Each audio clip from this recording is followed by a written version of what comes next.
आपकी स्टोरी कैसे शुरू हुई, मतलब लव स्टोरी में अंकिता मैम के साथ थोड़ी? हो ये तो बड़ा खतरनाक सवाल है। कामयाब वो इंसान होता है जिसको उसको अच्छाई की परख होती है, खुद जानता ही मेरे अंदर क्या अच्छा है।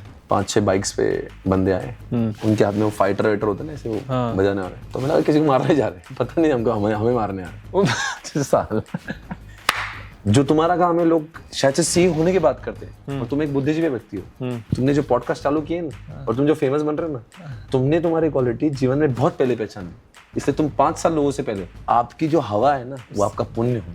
अगर आपका पुण्य का बहाव भी उधर है और आपका वो भी है तो आपको बहुत ऊपर जाना है। एसपीसी ऐसा बोला जाता है कि as compare to other CA जो फैकल्टीज काफी ओवर प्राइस्ड है, इसके ऊपर आपका क्या ओपिनियन है?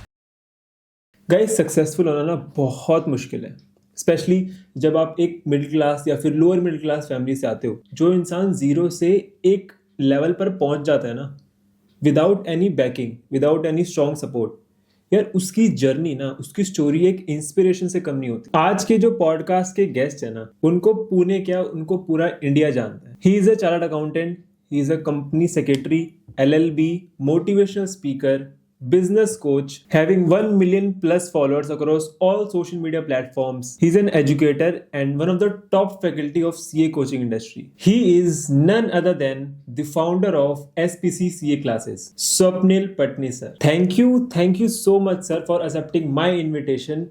And sir, I am very grateful कि मुझे आपके साथ एक पॉडकास्ट करने का मौका मिला। सो गाइस, हमने ना इस पॉडकास्ट में ढेर सारी इन्फॉर्मेटिव एंड इंसाइटफुल बातें करी है। सो अगर आपको ये पॉडकास्ट पसंद आए तो प्लीज लाइक जरूर करना और सब्सक्राइब करके जरूर जाना। So without any further ado, let's start this podcast.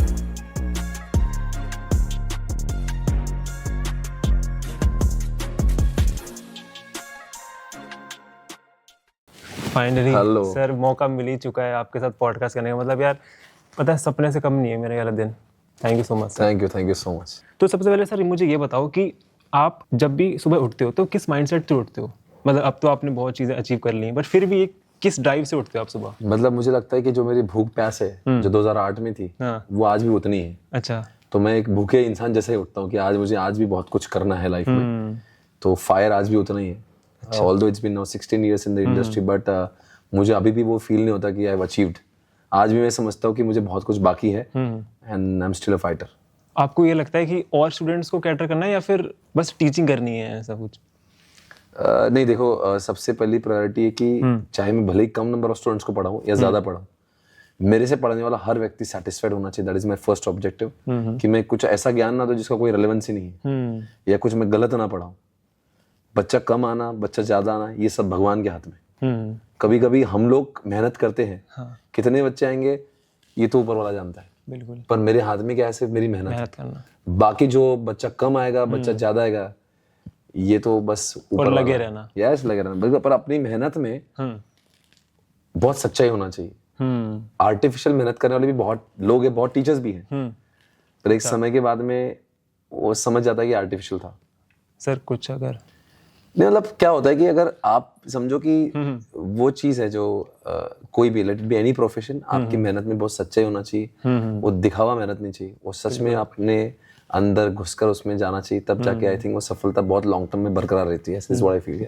तो सर एक पर्सनल सवाल है छोटा सा, कि आप मतलब आपकी स्टोरी कैसे शुरू हुई, मतलब लव स्टोरी में अंकिता मैम के साथ थोड़ी? हो ये तो बड़ा खतरनाक सवाल है। वैसे मैं बताना चाहता हूँ कि बहुत ज्यादा डिमांड आ रही थी इस क्वेश्चन की मेरे इंस्टा पर। नहीं, काफी वैलिड क्वेश्चन है तुम्हारा। पहली बात तो बताना चाहूंगा, जितने लोग लव मैरिज करना चाहते हैं वो कोशिश करें कि आपकी बंदी सीए हो।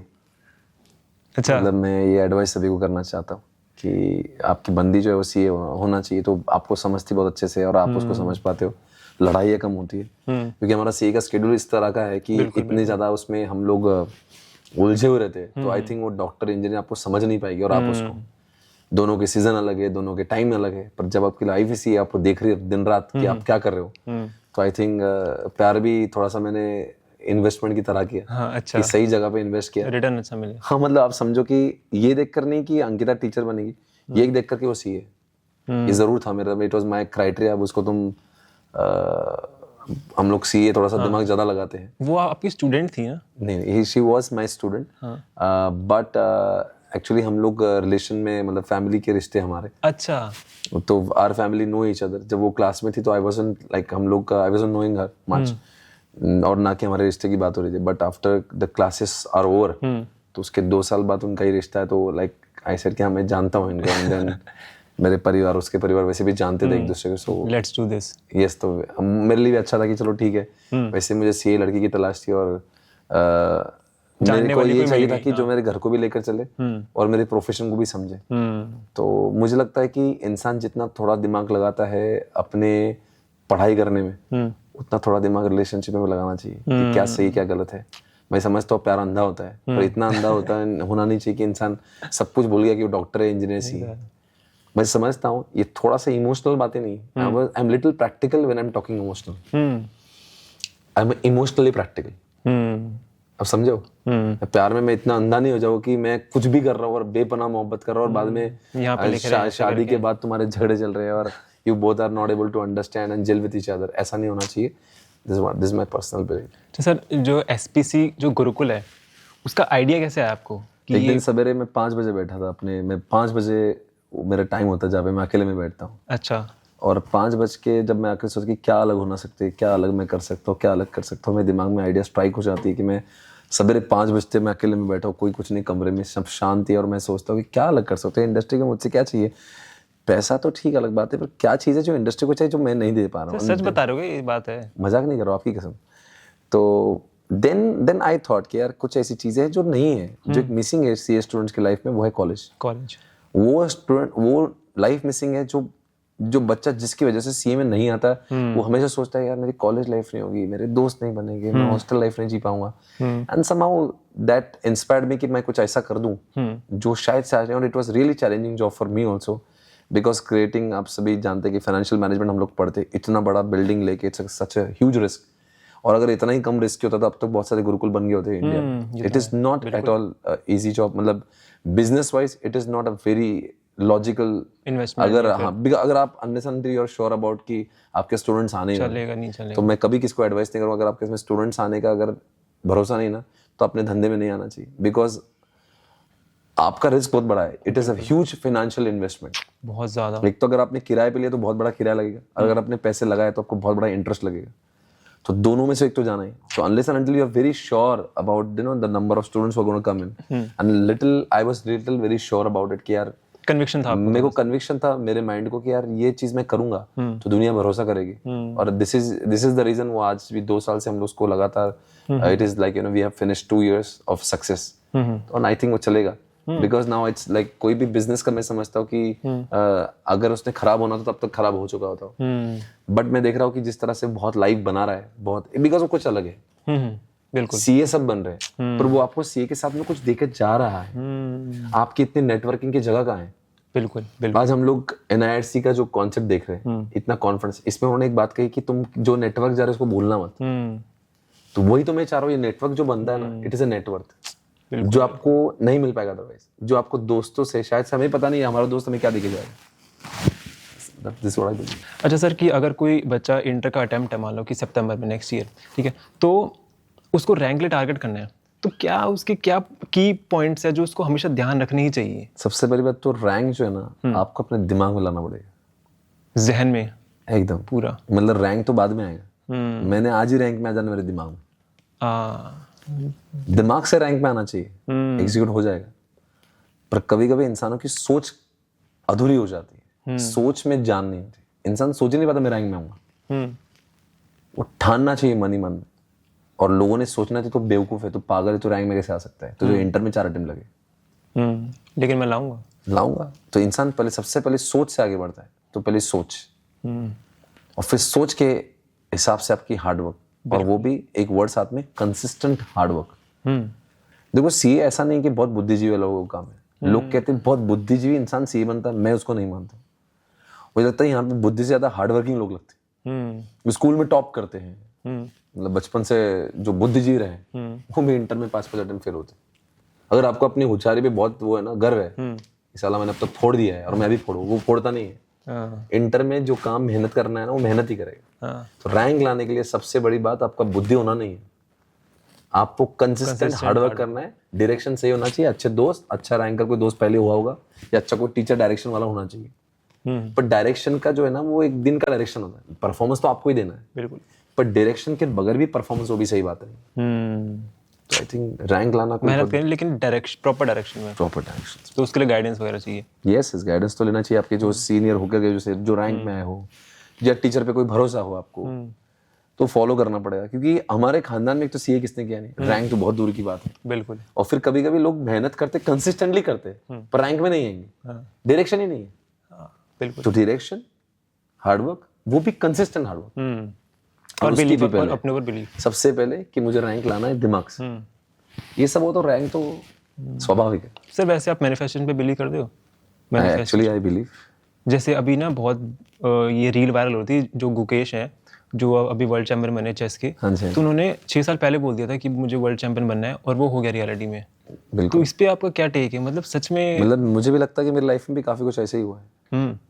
मतलब मैं जब कुछ नहीं था तो मैं ये सपने देखता था। हाँ, मतलब शायद से कोई मुझे मेरी फोटोज या मेरा कोई वीडियो अगर कोई सीए के बनने के बाद का देख लें तो कुछ आज कोई यकीन नहीं करेगा कि मैं ये सब कुछ बनाऊं, बिकॉज मैं उस समय सोचता था कि मैं ऐसा कुछ बनने वाला हूँ। सोचिए एक इंसान जो गांव में है, जिसकी गांव की पॉपुलेशन ही 10,000 की है, और जहाँ पे बिजली भी 8 घंटे जा रही है, 10 घंटे जा रही है, जहाँ पे कोई सीए भी नहीं है, और वहां से बैठ के मैं सोच रहा हूँ कि मुझे बहुत बड़ा व्यक्ति बनना है।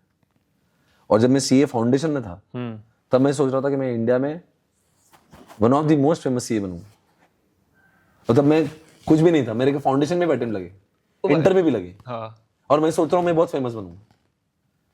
तो कभी कभी आपका मैनिफेस्टेशन काम करता है, और मेरे साथ तो किया है। तो आपने सोचने में क्या लॉस है? तो हमने अच्छा सोचना चाहिए, मेरे को मेरी लाइफ कैसे चाहिए। पता है हमारे पास में बहुत अच्छी क्वालिटीज है, इंसान को भगवान ने दी। तो पता है कामयाब वही इंसान होता है जिसको उसको अच्छाई की परख होती है, खुद जानता है मेरे अंदर क्या अच्छा है। या मैं 99% को यही पता नहीं उसके अंदर क्या क्या अच्छी चीजें हैं। वो निखारने वाले व्यक्ति को उसको पता होना चाहिए मेरे अंदर ये 5 क्वालिटी, वो ढूंढना पड़ती है हमें अपने अंदर कि मेरे अंदर क्या अच्छा है। मुझे ये पता था मेरा स्टेज करेज बहुत अच्छा है, मैं रॉक करूंगा इसमें, वो मुझे पता था। जैसे तुम्हें पता तुम बहुत अच्छा, तुमने बहुत जल्दी ये काम किया। जो तुम्हारा काम है लोग शायद से सीए होने की बात करते हैं, और तुम एक बुद्धिजीवी व्यक्ति हो। तुमने जो पॉडकास्ट चालू किए ना, और तुम जो फेमस बन रहे हो ना, तुमने तुम्हारी क्वालिटी जीवन में बहुत पहले पहचान ली, इसलिए तुम 5 साल लोगों से पहले हो। जब लोग 5 साल बाद ये अपना इन्फ्लुएंसर वाला करियर ढूंढेंगे, तब तक तो तुम पता नहीं मिलियंस ऑफ फॉलोअर लेके बैठे हो। तो ये व्यक्ति की क्वालिटी होती है, उसको पता होना चाहिए कि उसको क्या जिंदगी में उसके इसमें अच्छा है, वो कोई और व्यक्ति नहीं बता सकता उसको। खुद इंट्रोस्पेक्ट करना ये पड़ेगा। तुमने अपने ऊपर ध्यान दिया है। आई थिंक कहीं ना कहीं तुम्हें ऐसे व्यक्ति मिले हैं जीवन में, या तुम्हारे माँ बाप ने तुम्हें वो चीजें डाली है, तुम ये परखने के लायक हो चुके कि तुम में जीवन में क्या अच्छा है, और तुमने ढूंढा। तुम क्रिकेटर नहीं बन रहे हो तो तुम्हें पता तुम्हारा वहां पे घंटा करियर नहीं बनने वाला है। तुमने अपना ढूंढा कि यार मेरा ये फोर्टे है कि इस चीज में कर सकता हूँ, तुम्हें पूरे वो और यकीन भी है, रिजल्ट भी आ रहे हैं, तुम्हें यकीन भी, और तुम आगे वो तुमने मैनिफेस्टेशन में लाया भी, 1 मिलियन फॉलोअर होंगे मेरे, और मैं बहुत बड़ा यूट्यूबर बनूंगा। और तुमने उसको मैनिफेस्ट तुम करते भी हो, पर तुम सही दिशा में मैनिफेस्ट करो, ये बात समझो। तुमने मैनिफेस्टेशन क्रिकेटर बनने का नहीं किया, बिकॉज तुमने क्रिकेटर का मेरा अंश ही नहीं है। तो मैनिफेस्टेशन की जो बात हो रही है ना, वो भी सही दिशा में होना चाहिए कि आदमी क्या सपने देख रहा है। तो जैसे आपने अपने जीवन में मैनिफेस्टेशन कभी ये नहीं किया कि आपको क्रिकेटर बनना है, आपने समझा है कि आपने अपने आप को देखा है कि मैं यूट्यूबर बन सकता हूँ, मैं इन्फ्लुएंसर बन सकता हूँ। तो मैनिफेस्टेशन भी आप उसी डायरेक्शन में कर रहे हो। तो मैं यही चाहता हूँ कि कोई भी इंसान जो आप जैसा जो है ना, वो हमेशा बाकी लोगों से 5 साल आगे रहता है, क्योंकि वो समय से पहले ही जान लेता है उसकी खूबियां क्या है। ये सब में बात नहीं होती। लोग सीए बन जाते हैं फिर भी उनको पता नहीं तो जीवन में करना क्या है। तो आई थिंक तुमसे और तुम्हारे जैसे बहुत सारे लोगों ने सीखना चाहिए कि कैसे समय से पहले हमने अपने करियर को समझ जाना चाहिए कि हमारा इंटरेस्ट किस में है। बिल्कुल। और यहाँ पे बच्चा सीए खत्म कर देता है ना, एंड तक उसको पता है उसकी इंटरेस्ट ऑडिट में है कि टैक्स में, कि वो सोशल मीडिया इन्फ्लुएंसर बनना चाहता है कि बिजनेस टाइकून बनना चाहता है। वो करना क्या तो इसको पता नहीं। सीए होने के बाद में जब वो करता है तब तक बहुत देर हो जाती है, आप वैसे भी दुनिया से बहुत पीछे चले जाते हैं। जैसे ना एसपीसी ऐसा बोला जाता है कि as compare to other CA जो फैकल्टीज काफी ओवर प्राइज्ड है, इसके ऊपर आपका क्या ओपिनियन है? नहीं मतलब मुझे लगता था कि ओवर प्राइज्ड जो बोला जाता था पहले, आई थिंक अब वो ऐसा कुछ रहा नहीं है। मतलब हमने वो जब कमेंट्स आने लगे, always we believe in the comments, always we believe in the the feedback we get. Obviously initial days में हमारी फीस काफ़ी हाई हुआ करती थी, but considering lot of feedback and considering parents request कि कई लोग समझ सर हमें तो आपसे पढ़ना है पर पढ़ नहीं पाते हैं क्योंकि आपकी फीस ज़्यादा है, then we have reduced our fees. तो now that is not the issue. Obviously अगर हमारी प्राइस हम लोग 10-20% लोगों से हाई करते हैं तो मुझे लगता है कि जो पहले आपको ज़्यादा लगती थी बहुत ज़्यादा, अब now it is a marginal change, और वो भी इसलिए करते because we are providing that quality teaching. उतनी मेहनत हम लोग अपनी किताबों में करते हैं, कलरफुल होती है, उतना हम लोग बहुत अच्छे से, लोग जो 50 लेक्चर में खत्म करते हैं उसको 80 लेक्चर में खत्म करते हैं। बहुत सारे उसको डिटेल में प्रैक्टिकल पढ़ा के उसको करते ताकि बच्चे सब समझ जाए। तो आई थिंक 10-20% अगर हम लोग मार्जिनल ग्रोथ करते भी है लोगों से, तो आई थिंक वो हमने डिजर्व भी करते हैं, हमारे फैकल्टीज भी डिजर्व करते हैं जी। अच्छा सर, आपको कभी सेल्फ डाउट या फिर कोई एंजाइटी हुई है कि मतलब कुछ ओवर थिंकिंग किसी सीए जर्नी के दौरान?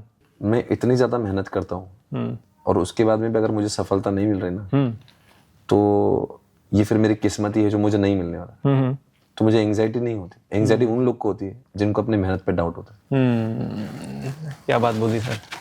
एंजाइटी का सवाल उसको नहीं है, अगर मैंने इतनी मेहनत करके भी अगर मुझे नहीं मिल रहा है ना तो मैं कुछ नहीं कर सकता हूँ। मुझे एंजाइटी किस बात की? मुझे एंजाइटी तब होना चाहिए जब मैंने मेहनत ही नहीं करी। मेहनत ही नहीं कर रहा और फिर तो एंजाइटी आएगी ना, अब क्या होगा, अब क्या होगा, रिजल्ट क्या होगा। अरे रिजल्ट का आने का देर क्यों है भाई? जब तूने ठोका है, फोड़ा है 16 घंटे, तेरा रिजल्ट तो अच्छा है ना। और उसके बाद में अगर तो फेल हो जाता है ना इतनी पढ़ाई करके, इट्स ओके, वो वैसा ही होने वाला था। बिकॉज हर चीज हमारी मेहनत से कनेक्टेड नहीं होती, हमारे पुण्य कर्म का उदय होता है। सच्ची सर। अगर कभी कभी देखना आपकी इतनी मेहनत कोई और कर रहा है, सही दिशा में कर रहा है, फिर भी वो पास नहीं होता, क्योंकि हमारे लॉ ऑफ कर्मा चलते। अगर कहीं ना कहीं हमारे जो पुण्य है, मैं बहुत फिलोसॉफिकल बात कर रहा हूँ, कोई लोग बहुत इसको एक्सेप्ट नहीं करेंगे, बट आई बिलीव इट। मैं जैनिज्म फॉलो करता हूँ। जरूरी नहीं कि मेरे इतनी मेहनत करने वाले सारे लोग को इतनी सफलता मिले। जरूरी नहीं है कि मुझे सफलता मिल रही हो सबसे सर्वोच्च में। हो सकता है इतनी मेहनत करके कुछ लोगों को बहुत कुछ मिला हो। क्यों होता है ऐसा? सर वो कर्म, हमारे साथ में पुण्य का स्टॉक कितना है। अगर वो पुण्य भी हो और मेरी मेहनत भी है तो मैं बहुत ऊपर जाता हूँ। पर सिर्फ मेरी मेहनत है, पर मेरे साथ में मैंने सब खराब काम किए जीवन में और पुण्य का स्टॉक 0 पे चल रहा है, तो मेरी मेहनत रंग नहीं लाएगी। बिल्कुल। एक छोटा सा किस्सा सुना था। सपोज आप बोट में बैठे, बोट में, और आपकी बोट उसी दिशा में जा रही है जिस दिशा में हवा जा रही है। बहुत तेज जाओगे सर। बहुत तेज जाऊंगा। बिल्कुल सही पकड़े। उल्टा हुआ तो आपकी बोट इस दिशा में जा रही है और हवा उस दिशा से आ रही है, तो चाहे जितनी मेहनत कर लो वहीं के वहीं रहोगे सर। यही होता पुण्य। वो हवा जो होती है पुण्य होती है। तो कभी कभी आपको ये दिखना होता है कि सिर्फ पेंडल मारने से कुछ नहीं होगा, बोट आगे नहीं भागेगी। आपकी जो हवा है ना, वो आपका पुण्य होता है। अगर आपका पुण्य का भाव भी उधर है और आपका वो भी है, तो आपको बहुत ऊपर जाना है। तो सर ऐसा कोई सीक्रेट है जो कि आपने अभी कुछ यूट्यूब पे शेयर ना करो, मतलब कोई ऐसी चीज जो कि अभी तक आपने यूट्यूब पे नहीं बोली या फिर सोशल मीडिया पे कोई भी चीज? ऐसा मुझे लगता नहीं कि मैंने कुछ ऐसी चीज अपने लाइफ में हाइड करी जो। सर स्कूल में कभी आपका कोई था कुछ? स्कूल में क्या था मेरा? स्कूल में क्या था, कॉलेज सर में क्या मैम था? से मार खाई है? मैंने एक बार, मैं मतलब मजाक बता रहा हूँ, एक बार ऐसे हुआ, मतलब एक मजाक या इंसिडेंट बता रहा हूँ कि एक बार कॉलेज में एक लड़की से मैंने बात की थी और 11th का समय था। थोड़ा सा मुझे भी था कि चलो गर्ल्स वाली फ्रेंड होना चाहिए। अच्छा हाँ। तो मैंने बात तो कर ली, पर मैंने कुछ किया नहीं। मैंने सिर्फ बात करी, मुझे पता नहीं था वो किसी और की बंदी है। तो मैंने बस हाय हेलो ही किया था, मैंने और कुछ किया भी नहीं। मैंने उसको मतलब 2-4 बार हाय हेलो जैसे अपन बात करते हैं, how are you, this that, पीट दिया। मेरा फ्रेंड भी था।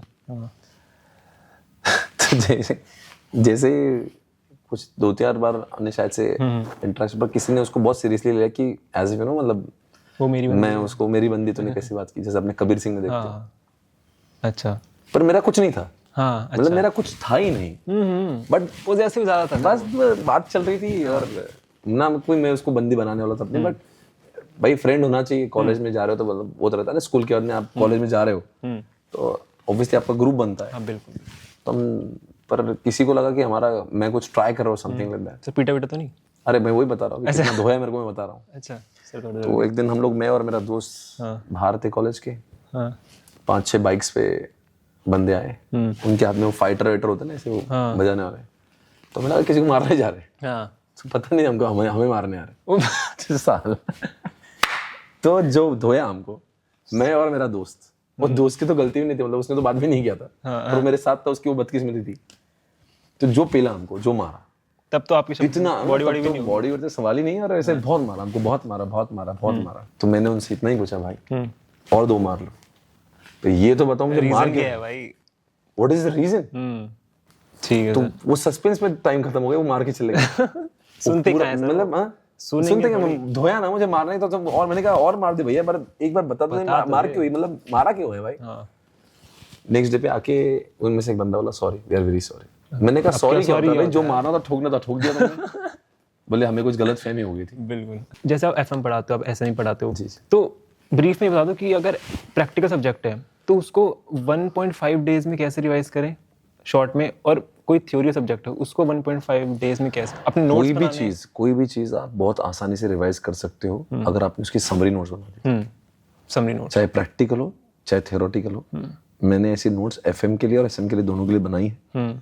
इस बार मैं कामयाब हुआ हूँ कि पूरा के पूरा एफएम मैंने 80 से 90 पन्नों में समेट लिया है, और एसएम जो है वो मात्र 30 पन्नों में समेटा है। अगर इस टाइप की समरी नोट अगर आपको बनाने में कोई क्वालिटीज है, आप खुद बना सकते हो। 1.5 दिन भी बहुत हो गया भाई, 1 दिन में खत्म कर सकते हो, क्योंकि 40 क्वेश्चन आप एफएम के सॉल्व कर रहे हो। चैप्टर का नाम for example cost of capital, तो 40 क्वेश्चन में हर कुछ डिफरेंट नहीं होता, हर एक क्वेश्चन में कुछ चीजें डिफरेंट होती है। हाँ, एडजस्टमेंट हल्की सी। तो आपको सिर्फ उतना ही रहना है, ऐसा क्वेश्चन आने पर एक मास्टर क्वेश्चन आप बना दो, और बाकी हर क्वेश्चन का थोड़ा थोड़ा आपको पता होना, ये ऐसा है तो वो करो, वैसा है तो वैसा करो, वो आपकी समरी नोट होती है।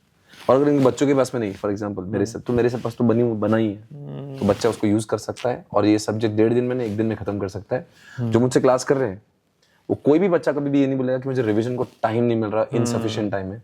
मेरा हर कोई बच्चा डंके की चोट पे कह सकता है कि सर एफएमएसएम तो मैं निकाल ही लूंगा, क्योंकि सब्जेक्ट इतना शॉर्ट बना दिया मैंने। बिकॉज मैं हमेशा जब क्लास में पढ़ाता हूँ, मैं तैयारी कराता हूँ एग्जामिनेशन से 1 दिन पहले कैसे बच्चा उसको निपट सके। बिल्कुल। और इसीलिए मैंने उसके एफएम के और एसएम के यूट्यूब पर फ्री लेक्चर्स डाले, चाहे वो मेरा बच्चा हो चाहे ना हो, चाहे उसके टीचर ने उसको बताया हो ना बताया हो। वो अगर मेरे यूट्यूब के एसएम और एफएम के जो मैंने डिटेल रिविजन लेक्चर्स डाले, अगर वो करता है तो ऑब्वियसली 15-20 घंटे बहुत हो गए उसके। मैंने भी देखी हुई है सर। आपने देखी है तो आई थिंक काफी हेल्प आपको मिलेगी उससे। सर जाते जाते एक एडवाइस जो आप सारे सीए स्टूडेंट्स को देना चाहते हो, कोई एक मैसेज। मैं सारे सीए स्टूडेंट से इतने बोलना चाहता हूँ कि CA is not life, CA just part of life. अपने सीए बन गया मतलब बहुत उखाड़ लिया, ऐसा कुछ नहीं होगा।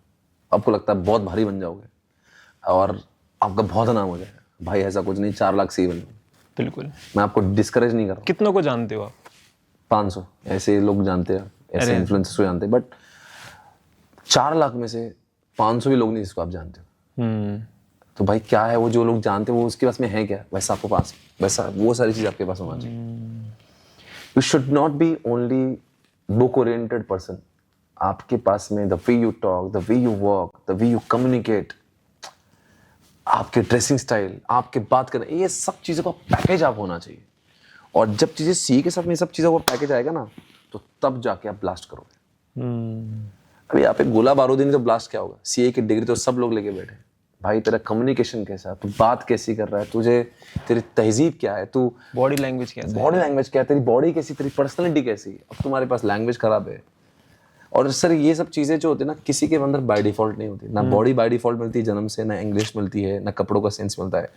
ये जितने भी लोग जिनको आप मानते हो, इस सारे लोगों ने सारी चीज़ें अपने अंदर डाली है, इम्बाइब करी है, और तब जाके वो लोगों के अंदर इतना नहीं खा रहा है। अगर आपको ऐसा कुछ बनना है, आपको खास बनना है, तो आपको सच में अपने सब कुछ पे काम करना पड़ेगा। इंग्लिश पे काम करना पड़ेगा, कम्युनिकेशन पे काम करना पड़ेगा, ड्रेसिंग स्टाइल पे।